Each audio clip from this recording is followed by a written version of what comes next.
away, just like when everybody finally got to see it. It's still blowing people away today as a cult favorite and just a visual phenomena. I've always been attracted to Masamune Shirow's work, and was one of the first people to deal with Masamune Shirow in the United States, and have been fortunate to work on his other projects, Black Magic M66.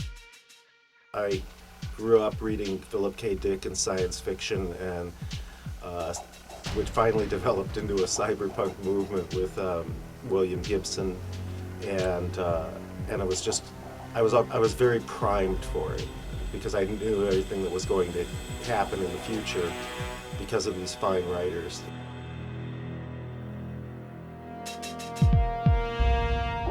Very complex. I mean, that thing kicked my butt sometimes working on it, just trying to get my mind around how to do things and how to cast it and how to have the translation of it and how to make sure people understood. And especially with the Tachikoma dialogue, which I really enjoy because they're talking about books from my collection, like Flowers from Algernon, and high-level psychology. Indo-Russian-Chinese environment that doesn't exist yet with, people fighting over islands and governments stabbing each other in the back and the mafia's involved. And the place names were so complex because they'd be Korean but translated by Japanese, and so the original Koreans kind of lost the pronunciation. And then all of the Russian dialogue, and we'd have a lot of Russian spies and things, and it was very difficult for all of the actors to pronounce those terribly long, difficult Japanese names.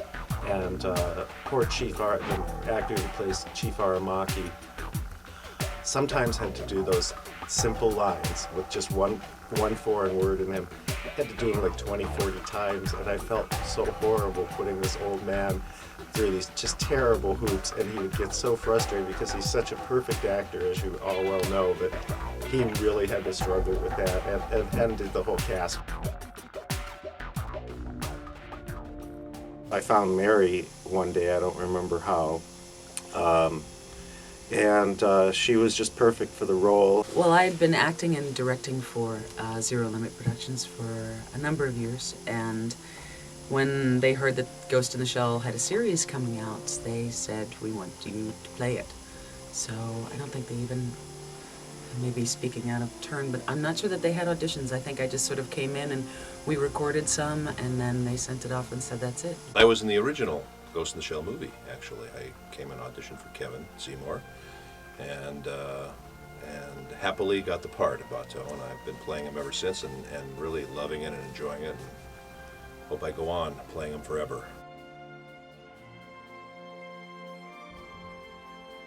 Batou is a very cool character. I like him a lot. He's a tough guy. He's a take charge kind of guy, and he's got a really good heart too. And he's very intelligent. He's a big, intelligent guy, which I like, and he's got a great sense of humor. And there's a real sweet side to him. But he's tough as nails, and he doesn't take crap from anyone. She's a veiled character overall. I think she's very difficult to understand, and she is so hard and so straight-laced and just hard-assed, basically.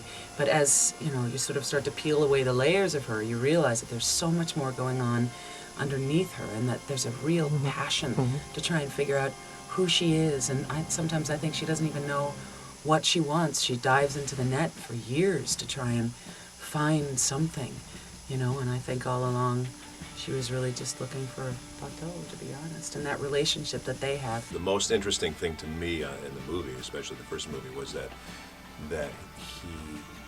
Batou really fell in love with her. I think he really fell in love with her, and it was really kind of unrequited. There has to be an inner life to a character, and that's what you search for. And from at least my experience, anime is all subtext and emotion. Yeah, that's true. So you get these kind of characters where Batou actually is very emotional, but Motoko isn't. So what's underneath all of this? She was human once, so what happens when that humanity is stripped away from you? What does it do to a person? There's a lot of thought that goes behind this stuff, and there's a lot of layers to both of these characters that's really fascinating, and I think that's what makes it so interesting. If it was just a straightforward kind of shoot 'em up, it would have limited appeal, but I think because there is so many layers to all this stuff, and it hits you on so many different levels, I think that's what makes it so interesting.